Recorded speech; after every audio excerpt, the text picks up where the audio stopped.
Bismillah, di video kali ini saya mau bahas smartphone Oppo lawas yang sudah mau 2 kali berulang tahun dan sudah menghabiskan 1 dari 3 jatah software update yang dijanjikan. Ya ini dia sedikit bahasan Oppo Reno 11 Pro 5G yang saya jajal di posisi ColorOS 15 berbasis Android 15 juga. Betul, kalau sesuai janji Oppo, HP ini masih bakal ke bagian Android 16 dan juga 17 ya nantinya. Lalu spek singkatnya, dia pakai prosesor 5G yaitu Dimensity 8200 yang sudah berfabrikasi 4 nanometer dengan 12 GB RAM LPDDR5X dan 512 GB storage UFS 3.1.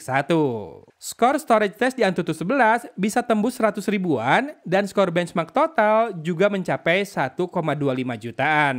Yang menarik, semua itu kini bisa didapatkan dengan menebusnya seharga 4 jutaan saja. Bukan lagi 9 juta kurang 1000 seperti 2 tahun yang lalu. Oh iya, kameranya pun masih bisa keep up dengan HP 4 jutaan zaman now, di mana dia bisa rekam video hingga 4K 30 fps, meski kalau Ultra Steady menyala, mentoknya di Full HD 60 fps saja. Termasuk untuk rekam video bokeh juga masih di Full HD 30 fps saja. Tapi perekaman video terbantu OIS jadi cukup stabil ya, meski hitungannya masih standar hasil video HP mid-range. Iya, hentakan kaki saat berjalan masih terasa di rekaman, jadi muncul tuh semacam jitter yang sesekali terasa. Namun untuk konten vertikal, rasanya sudah smooth sih jika dibandingkan mid-range 2025 yang kemarin saya coba. Yang jelas di belakang ini pakai image sensor Sony nih buat ketiga kameranya. Yang utama 50 megapiksel pakai IMX890 yang pernah digunakan di HP flagship juga. Lalu kamera telenya 32 megapiksel pakai IMX709 dan kamera ultrawide 8 megapiksel pakai IMX355 yang memang biasa dipakai buat kamera selfie. Betul, ultrawide-nya juga memang fix fokus ya. Hasil foto bisa dilihat, karakter warnanya kuat-kuat, berbagai pilihan filter bawaan Oppo memang khas ya. Dengan favorit saya pastinya yang Emerald.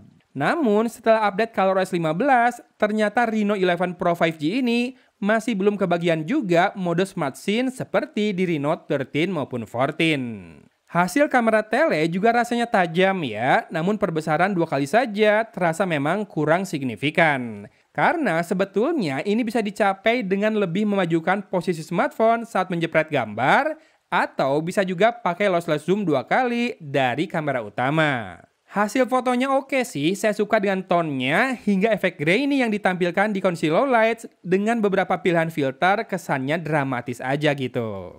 Nah, mungkin yang cukup banyak dikomentari adalah layout kamera belakangnya yang nampak aneh. Memang iya sih, tapi aneh menurut satu sudut pandang bisa jadi unik jika dilihat dengan sudut pandang yang berbeda. Tapi jelas frame kamera seperti ini memang kini sudah ditinggalkan alias trennya sudah lewat. Oke, saya selipi bahasan minusnya dulu deh ya, takut lupa kasebut. Yang pertama, minusnya jelas mono speaker yang buat kelas harganya dulu patut jadi sasaran empuk buat kaum mendang-mending. Walau sebetulnya saya mah cuma pakai buat streaming YouTube dan cukup-cukup aja ya sejauh ini. Yang kedua, baterainya tergolong kecil untuk ukuran zaman now yaitu hanya 4600 mAh.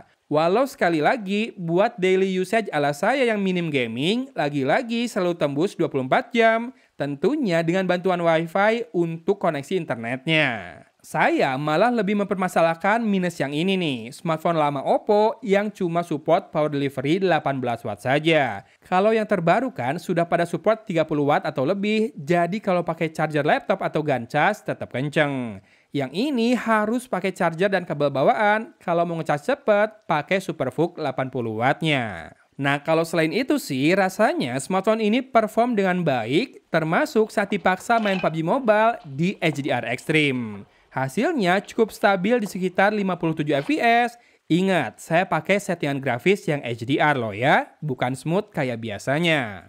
Suhunya juga saya rasakan nggak banyak meningkat dan main one-on-one hadap-hadapan sama musuh juga jadinya wani gitu ya. Bahkan saya sampai chicken dinner. Layarnya memang curve, bukan favorit buat mobile gamer, tapi warnanya bagus. Panelnya juga AMOLED dengan resolusi Full HD+, dan refresh rate 120Hz adaptif juga. Pastinya sudah in-display fingerprint scanner, dan yang ini always on display-nya masih bisa all day maupun di jadwal. Terlebih di Reno 11 Pro 5G ini, kita sudah bisa pakai flux stamps bawaan ColorOS yang kece dan juga dinamis. Jadi sayang aja ya kalau misalnya kamu alergi sama layarnya hanya karena masalah tepiannya yang melengkung.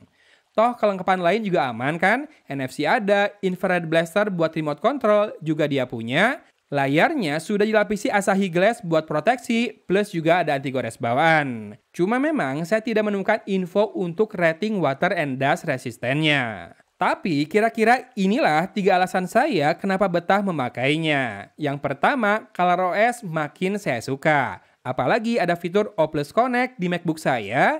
Asli nih, saya mindahin semua sampel kameranya yang 240 files foto dan video nggak pakai kabel. Wireless aja, nggak ribet colok kabel, tapi sama cepatnya. Jadinya praktis banget tiap mau menyalin files-files atau data-data.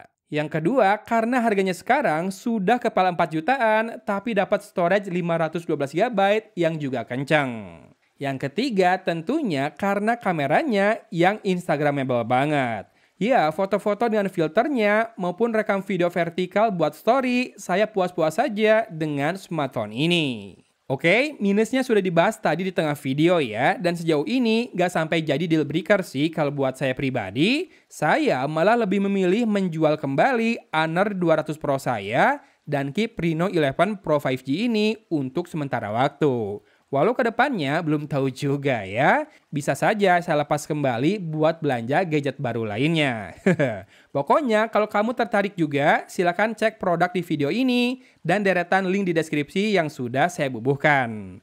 Bahasannya kita akhiri segera, monggo silakan simak sampel kameranya. Dari kota Cimahi, Agon pamit undur diri. Wassalamualaikum warahmatullahi wabarakatuh.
4K 30 fps Oppo Reno 11 Pro 5G tanpa mode stabilisasi.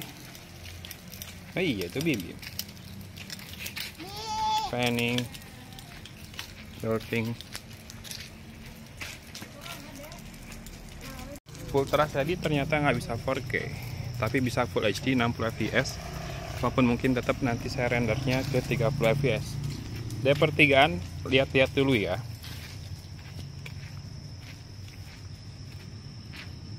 Lebih stabil, kerasa banget ya, apalagi karena 60 fps.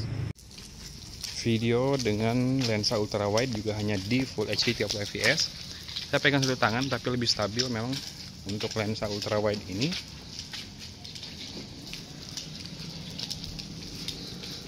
Cuma beda ya, kalau satu tangan pas digerakin memang lebih goyang sambil jalan juga. Tapi bisa disimak di hasil perekamannya apakah goyang atau tidak, dan hentakannya apakah bikin jelly atau jitter atau tidak ya. 4K 30 fps tanpa menyalakan mode ultra steady ya, dan sambil duduk aja. Silahkan disimak audionya. Ini di pinggir jalan, jadi ada suara mesin dan lain-lain. Boleh komen untuk audionya ya. Dan ini kalau sambil jalan tanpa ultra steady atau steady phase. Angle-nya kerasa wide, tapi stabilisasinya memang kurang ya. Kalau pakai steady phase harusnya nge-crop, tapi kita coba aja dulu di Full HD. Full HD sambil jalan. Oh, ini saya kayaknya lupa matiin beautification-nya deh. Ntar habis ini saya matiin dulu ya. Ya, ini tanpa beautification, Full HD 30 fps, dan memang ini pilih yang 0,8 kali ya. Steady phase mentok di Full HD 30 fps, tapi lebih enak ya, lebih stabil, dan tone warna kulitnya juga saya lebih suka. Simak backlight sambil jalan-jalan dan disimak audionya. Gini oke nggak buat vlogging?